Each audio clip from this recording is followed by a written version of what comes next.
Sitting on the junction of Science Park Road and Pasir Panjang Road is one of few World War II remnants left in Singapore. This structure is known to many as the Pasir Panjang Pillbox. Peter Chan is a heritage enthusiast who shares with us his knowledge of pillboxes.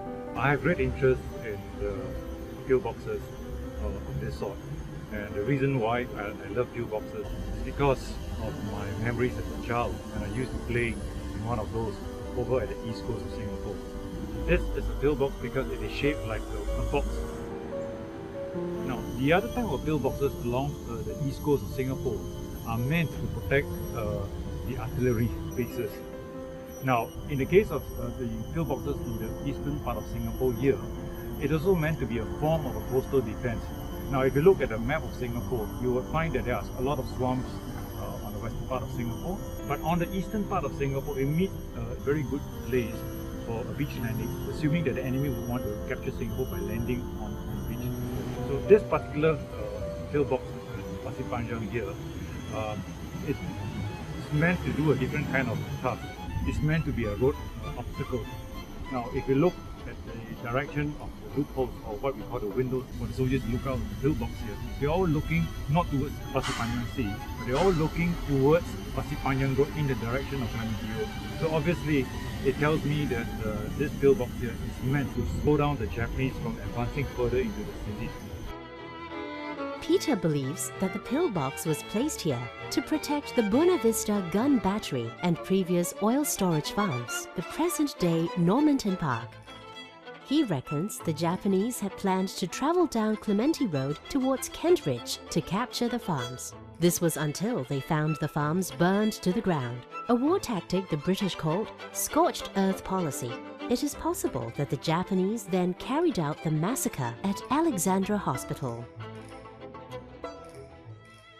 While the topic of why the pillbox was placed there remains debatable, playing amongst these historical relics as a child has become one of Peter's favorite memories. When we were young, I still remember the age of probably 6 or 7, we would pretend to be involved in the World War II battles, and we would be using our wooden rifles, sticking out to the loophole and start shooting at the enemy.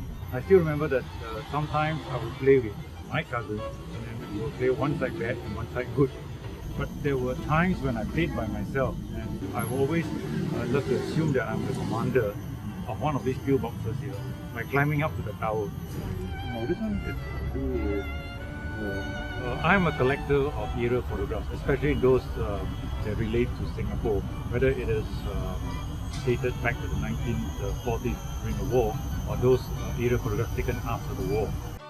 With his forte of map reading and passion for aerial photography, Peter explains aerial photographs of the Pasir Panjang area.